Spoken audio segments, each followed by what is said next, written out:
ప్రియ శ్రోతలు, ఈరోజు మన పాఠం యాకోబు పత్రిక 4వ అధ్యాయం 7 నుండి 12వ వచనం వరకు. జాగ్రత్తగా వినండి. దేవునికి లోబడి ఉండండి, అపవాదిని ఎదిరించండి, అప్పుడు వాడు మీ వద్ద నుండి పారిపోతాడు. దేవుని వద్దకు రండి, అప్పుడాయన మీ వద్దకు వస్తాడు. పాపులారా, మీ చేతులను శుభ్రం చేసుకోండి. ద్విమనస్కులారా, మీ హృదయాలను పరిశుద్ధపరచుకోండి. వ్యాకులపడండి, దుఃఖపడండి, ఏడవండి. మీ నవ్వు దుఃఖానికి, మీ ఆనందము చింతకు మార్చుకోండి. ప్రభువు దృష్టికి మిమ్మును మీరు తగ్గించుకోండి, అప్పుడాయన మిమ్మును హెచ్చిస్తాడు. సహోదరులారా, ఒకనికి విరోధముగా ఒకడు మాట్లాడకండి.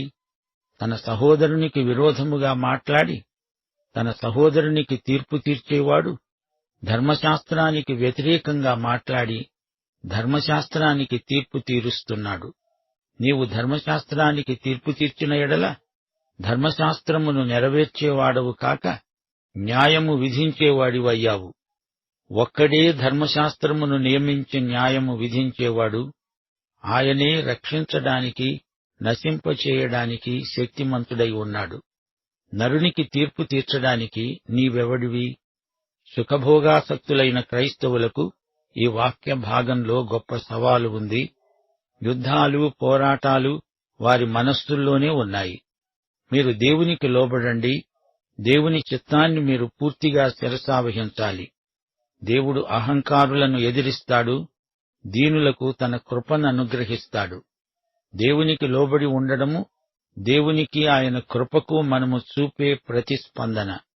వినయశీలం విశ్వాసికి పరిశుద్ధాలంకారం. మన రక్షణకర్తకు రక్షించబడిన ప్రతి ఒక్కరూ లోబడాలి. లోబడడం అంటే దేవుని నీతి నియమాలకు, ఆయన ఉపదేశ క్రమానికి పూర్తిగా విధేయులవ్వాలి.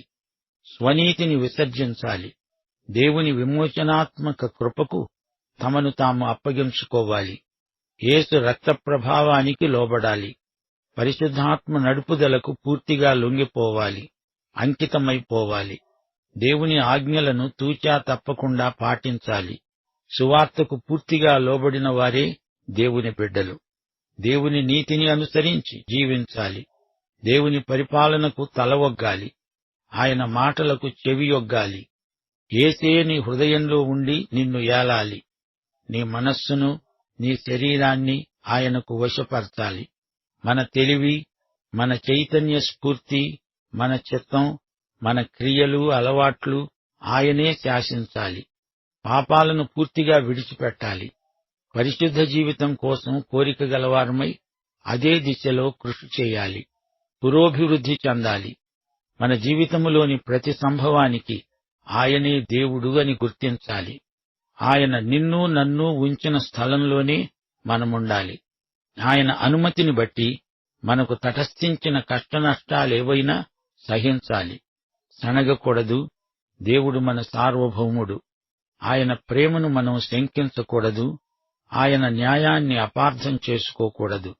ఆయన జ్ఞానాన్ని తృణీకరించకూడదు. క్రైస్తవ విధేయతలో వ్యక్తమయ్యే సాక్ష్యం ఇదే. రోమాపత్రిక 5వ అధ్యాయం 3వ వచనం. శ్రమ ఓర్పును, ఓర్పు పరీక్షను, పరీక్ష నిరీక్షణను కలుగజేస్తుందని ఎరిగి శ్రమలయందునూ అతిశయపడదాము. శ్రోతలు, మనం అపవాదిని ఎదిరించాలి. దేవునికి లోబడడమంటే అపవాదిని ఎదిరించడమే. సైతానును నిరోధించాలి. మనం పోరాడేది శరీరులతో కాదు. మనం తోటి సోదరులతో అసలే పోరాడకూడదు. మనందరికీ ప్రబల విరోధి సైతాను. మనం వ్యతిరేకించాల్సింది సైతాను క్రియలను. సైతానును ఎదిరించి పోరాడాలి. ఎఫెసీ పత్రిక 4వ అధ్యాయం 27వ వచనం. అపవాదికి చోటు పెట్టకూడదు. మత్సరము ఉన్న చోట, అసూయ విద్వేషమున్న చోట సైతాను ఉంటాడు. సైతానుకు కొంచెం చోటిస్తే అంతా ఆక్రమించుకుంటాడు. సైతానును ఎదిరించి గద్దించు, వాడు నీ వద్ద నుండి పారిపోతాడు. నీ బలం సత్యమే. నీ విశ్వాసమే నీకు శక్తి. ప్రార్థనే నీ బలం. సైతానును జయించడానికి ఆత్మ సంబంధమైన ఈ ఆయుధాలను మనం ధరించుకోవాలి. దావీదులాగా ఒడిసెలతో రాయిని గొల్యాతుపైకి విసరాలి. పరిశుద్ధ లేఖనమే రాయి, నీ విశ్వాసమే ఒడిసెల, పరిశుద్ధాత్మే నీ బాహువు. దేవుని వద్దకు రండి, ఆయన మీ వద్దకు వస్తాడు. మనలను దేవుని వద్దకు రాకుండా చేసేవాడు సైతాను. సైతానును ఎదిరించటమంటే దేవుని దగ్గరికి రావటమే. పరిశుద్ధుడు, న్యాయశీలి, కృపా సంపూర్ణుడు అయిన దేవుని దగ్గరికి మనం రావాలి. మనల్ని రాణిస్తున్న ప్రభువుకు మనమెంతో కృతజ్ఞులం. యేసు రక్తము ద్వారా ఆయన సన్నిధిలోకి మనకు సమృద్ధి ప్రవేశం లభించింది. ప్రార్థించినప్పుడు మనం ఆయన సన్నిధిలోకి వచ్చిన వారమవుతున్నాము. ఆత్మ దేవునితో చేసే సంభాషణ, దేవునితో సహవాసమే ప్రార్థన. మన ఆత్మ అట్టడుగున యేసుతో ఉండాలని, ఆయననే అనుభవించాలని తీవ్రమైన కోరిక ఉంది. అదే ప్రార్థన. దేవునితో మనం మాట్లాడుతున్నామంటే పరిశుద్ధమైన భక్తి జీవితానికి అది ప్రేరణ. దేవుణ్ణి వెదికే వారి అన్వేషణ ఎన్నటికీ వృధా కాదు. దేవునికి నీవు దేవునికి అతి సన్నిహితమవుతారు. శుభ్రమైన చేతులు, ఏక మనస్కత, హృదయశుద్ధి గలవారే ప్రార్థనాపరులు. పాపులు వ్యాకులంతో దుఃఖంతో ప్రభువుకు ప్రార్థన చేస్తారు. పాపాలను విడిచిపెట్టాలి. పాపాలను విడిచిపెట్టని వాడు ప్రభువు దగ్గరికి రాలేడు. మన చేతులను ఒక్కసారి చూచుకోవాలి, హృదయాన్ని పరీక్షించుకోవాలి. హృదయ రహస్యాలన్నీ ఆయన కంటికి తేటగా కనపడతాయి. స్వార్థాన్ని చెరపట్టి తెచ్చి ప్రభువుకు అప్పగించాలి. ద్విమనస్కత శరీరానుసారమైన మనస్సు. అది దేవునికి ఇష్టం లేదు. మన ప్రేమ రెండుగా విభజించబడకూడదు. ఆధ్యాత్మిక అభివృద్ధి విభక్త భక్తి వల్ల కుంటుపడుతుంది.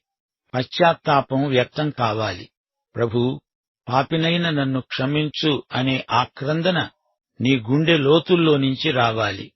పశ్చాత్తాపానికి ఫలితం ఎంతో ఆనందవర్ధకమైన ఆనందం. కృప యొక్క నీడ పశ్చాత్తాపముపై ప్రసరిస్తుంది. అది చెప్పశక్యము కాని మహానందానికి దారితీస్తుంది. దుఃఖపడే వారికి ఓదార్పు, పాపక్షమాపణ. దైవచిత్తానుసారమైన దుఃఖము నిజమైన వినయశీలం. తమను తాము తగ్గించుకున్న వారిని ప్రభువు హెచ్చిస్తాడు. దేవుడు ఇక్కడ మనకు ఎక్కువ కృప ఇస్తాడు, పరలోకంలో మహిమ. దేవునికి స్తోత్రం. సహోదరులు, ఒకరికొకరు విరోధంగా మాట్లాడుకోకూడదు. ఒకరికొకరు తీర్పు తీర్చకూడదు. స్వార్థం, లౌకిక తత్వం ఉండకూడదు. ఇలాంటి మనస్తత్వం వివాదాలను, విభేదాలను రెచ్చగొడుతుంది. సహోదరుని మీద అన్యాయపు తీర్పు చెప్పవద్దు. అబద్ధాలను నమ్మి వాటిపై ఆధారపడి తీర్పు తీర్చవద్దు. బహిరంగమైన తీర్పులు న్యాయాధిపతులు చేస్తారు. సంఘ కాపరులు ఆధ్యాత్మికమైన తీర్పును ప్రకటించే అధికారము గలవారు. అయితే సహోదరులపై చెడ్డ తీర్పు చెప్పకండి. తొందరపడి తీర్పు చెప్పవద్దు. పరుషంగా విమర్శించకూడదు. మనము ఎదటివాని హృదయ రహస్యాలను ఎరుగము గదా.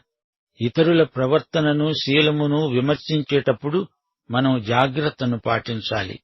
మనం పూర్తి నిజం తెలుసుకొని ఉండాలి. మనలో సానుభూతి, కనికరం ఉండాలి. దురుద్దేశం ఉండకూడదు. ప్రేమ గలిగి సత్యం చెప్పాలి. దుర్భాషలు మన నోట రాకూడదు. ప్రియశ్రోతలు, వింటున్నారా? ఒక వ్యాధిగ్రస్తుడు శస్త్రచికిత్స కోసం వైద్యుడి దగ్గరికి వెళ్లాడనుకోండి. అతడు డాక్టర్ను నమ్మి అతనికి తనను తాను అప్పగించుకోవాలి. అతడిచ్చిన ఔషధం అనుమానించకుండా తినాలి. అతని మాట వినాలి, లోబడాలి. అలాగే విశ్వాసి దేవునికి లోబడాలి. అంతేకాదు, అదే సమయంలో అపవాదిని ఎదిరించాలి. సైతానును తరిమెయ్యాలి. మనకు దేవుడు ఎక్కువ కృప ఇస్తాడు. మనం వినయంతో, విధేయతతో దేవునికి లోబడడమంటే అదే దేవుని కృప. సైతానును ఎదిరించే శక్తి రావాలంటే దేవునికి లోబడాలి. విధేయతలో ఎంత ఆధ్యాత్మిక శక్తి ఉందో గుర్తించారా? మన చుట్టూరా సైతానీయ దుష్ప్రభావాలు ఎన్నో ఉన్నాయి. మనకు సమయోచితమైన రీతిగా దేవుడు కృపననుగ్రహిస్తాడని మనకు తెలుసు. దేవుని కృపచేత మనము బలవంతులమవుతాము. దేవుడు నీ హృదయపు తలుపు దగ్గరికి వచ్చేస్తాడు. అప్పుడు నీవు తలుపు తీయాలి. తలుపు తీయకపోతే ఆయన లోపలికి రాలేడు. ఆయన తలుపు తట్టుతున్నాడు. అపవాదిని ఎదిరించటమంటే దేవునికి దగ్గర కావడం, దేవుడు నీకు దగ్గరగా రావటం. ఎంత దగ్గరికి అంటారా? నీవు ఆయనలోకి రావాలి, ఆయన నీలోకి రావాలి. నీకు దేవునికి మధ్య దూరం ఉండకూడదు. గొర్రె మిగతా గొర్రెల మధ్య కాపరికి దగ్గరగా ఉంటే తోడేలు రాలేదు, గొర్రెను ఏమీ చెయ్యలేదు. కాపరికి గొర్రె ఎంత దగ్గరగా ఉంటే అంత క్షేమం. దేవునికి దూరమైన వ్యక్తి సైతానుకు దగ్గర అవుతాడు. కొన్ని సందర్భాలలో మనం ఏడవాల్సి వస్తుంది. పాపమనేది ఊహ మాత్రం కాదు, అది చేదు నిజం. పాప సమస్య చాలా తీవ్రమైనది. పాపం ఏ రూపంలో, ఏ పరిమాణంలో ఉన్నా మనం దాన్ని పట్టి పల్లార్చాల్సిందే. అంకురం కూడా ఉండడానికి వీల్లేదు. పాపం మనిషిని ఏడిపిస్తుంది, బాధ పెడుతుంది.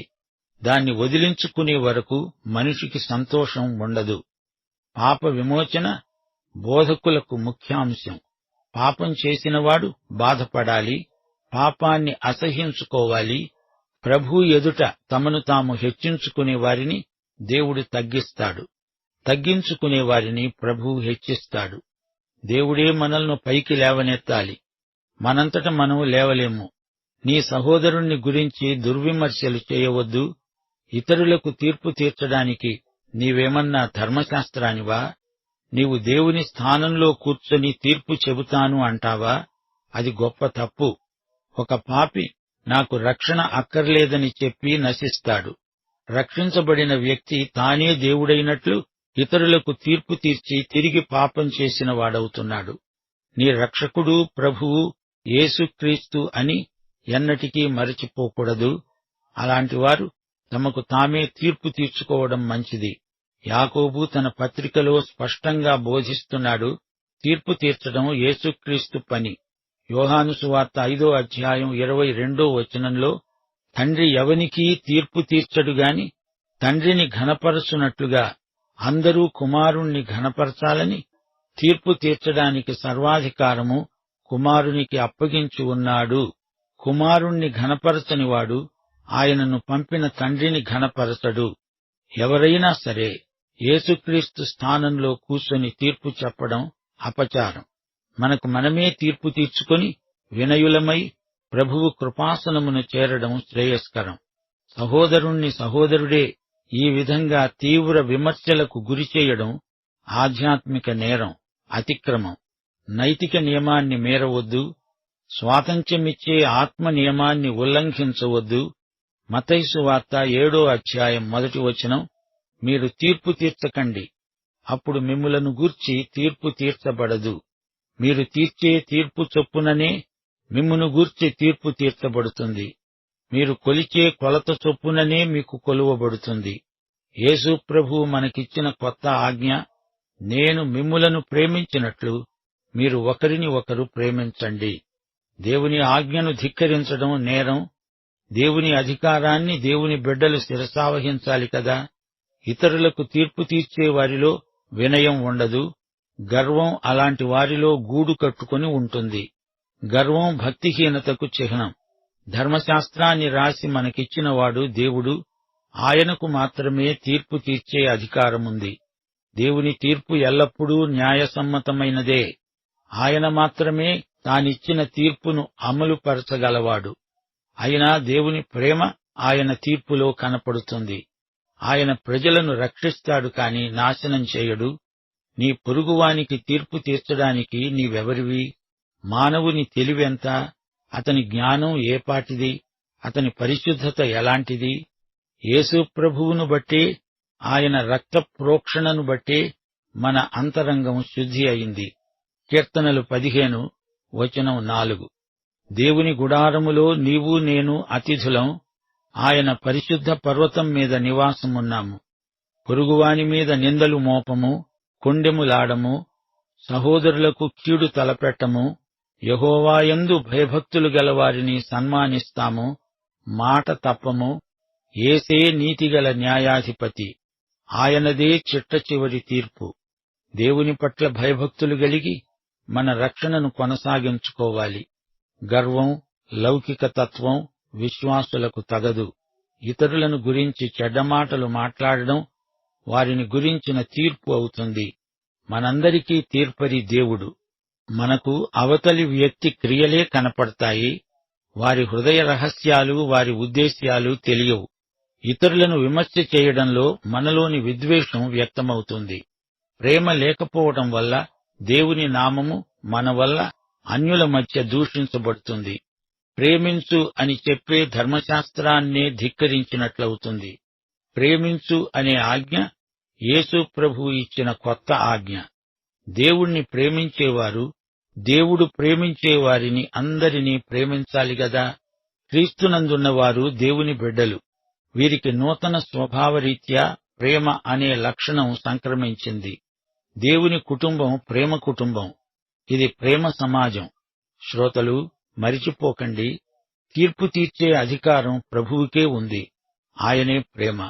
ఆయన పాపిని ప్రేమిస్తాడు, కాని పాపాన్ని ద్వేషిస్తాడు. పాపమనేది ఎవరిలో ఉన్నా దేవుడు సహించలేడు. ఆయన తీర్పరి. తన తీర్పును అమలుపరిచేవాడు కూడా ఆయనే. 2 తెస్సలోని పత్రిక 1 అధ్యాయం 9వ వచనం.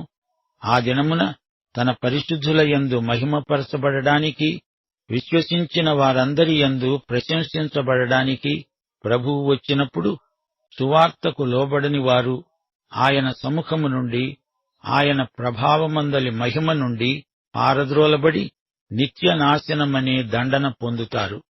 దేవుని తీర్పు నిర్దోషమైనది, న్యాయమైనది. భక్త యాకోబు ఇదే చెప్తున్నాడు. నీవు నీ పొరుగువానికి తీర్పు తీరుస్తున్నావంటే దేవుని ధర్మశాస్త్రానికే తీర్పు తీరుస్తున్నావని అర్థం. ధర్మశాస్త్రాన్నే గాదు, దానిని మనకిచ్చిన దేవునికే నీవు తీర్పు తీరుస్తున్నావు. యూద విశ్వాసుల దృష్టికి యాకోబు ఈ పరమ సత్యాన్ని తెస్తున్నాడు. ధర్మశాస్త్రము, కృప ఈ రెండిటికీ మూలం దేవుడే. ఆయన కుమారుడైన క్రీస్తే. శ్రోతలు, దేవుని సన్నిధి మనలను విడువదు. దేవుని వెలుగు మనలను ఆవరించి ఉంది. దేవుని ప్రేమ మనలోకి కృమ్మరించబడి ఉంది. దేవుని శక్తి మనలను కాపాడుతూ ఉంది. దేవుని సన్నిధిలో మనమున్నాము. లేవియకాండం 10వ అధ్యాయం 3వ వచనంలో దేవుడన్నాడు, నా వద్ద నుండే వారి యందు నన్ను నేను పరిశుద్ధపరచుకుంటాను, ప్రజలందరి ఎదట నన్ను మహిమపరుచుకుంటాను. దేవుని యొద్దకు వచ్చేవారు పరిశుద్ధులై ఆయన యందు నిలకడగా ఉండాలి. పరిశుద్ధమైన చేతులు, పవిత్ర హస్తాలు గలవారే దేవుని బిడ్డలు. మీ చేతులు శుభ్రం చేసుకోండి, మీ హృదయాలను పరిశుద్ధపరచుకోండి. యేసు ప్రభువు కొండమీద చేసిన ప్రసంగంలో దేవుని రాజ్య ప్రణాళిక ఉంది. ప్రేమ అందులోని ముఖ్యాంశం. క్రైస్తవ జీవిత నియమాలు అందులో ఉదాహరణపూర్వకంగా ప్రభువు ప్రబోధించినవే. రోమాపత్రిక 14వ అధ్యాయం 3-4 వచనాలలో విశ్వాసుల జీవిత నియమం ఒకటి పేర్కొనబడింది. ఏదైనా తినేవాడు తినని వానిని తృణీకరించకూడదు, తిననివాడు తినేవానికి తీర్పు తీర్చకూడదు. ఏలయనగా దేవుడతణ్ణి చేర్చుకున్నాడు. పరుని సేవకునికి తీర్పు తీర్చడానికి నీవెవడవు? అతడు నిలిచి ఉండడమైనా పడి ఉండటమైనా అతని సొంత యజమాని పనే. అతడు నిలుస్తాడు, ప్రభువు అతణ్ణి నిలువబెట్టడానికి శక్తి గలవాడు. సోదరీ సోదరులారా, యాకోబు పత్రిక ప్రయోగాత్మక విశ్వాసానికి సాధనగా ఉపకరించే వాచక పుస్తకం. జీవిత సమస్యలేవో తెలుసుకొని వాటిని ఎదుర్కొని జయించడానికి ఈ పత్రిక ఎంతో సహాయపడుతుంది. ఇందులో మనకెన్నో సవాళ్లున్నాయి. దేవునికి వశమైపోయిన జీవితాలలో ఆధ్యాత్మిక నాణ్యత ఏమిటో ఈ పత్రిక మనకు స్పష్టంగా చూపుతుంది. యాకోబు పత్రిక అంతా విన్న మీదట మీరే చెబుతారు, మేము దేవుని వాక్యం వినటం కాదు, ఆ ప్రకారం చేస్తాం. అవునా? పాఠం సమాప్తం. ప్రభువైన యేసుక్రీస్తు వారి దివ్యకృప, తండ్రి అయిన దేవుని పరమ ప్రేమ, పరిశుద్ధాత్మ యొక్క అన్యోన్య సహవాసము మనకు నిత్యత్వము పర్యంతము తోడై ఉండునుగాక. ఆమేన్.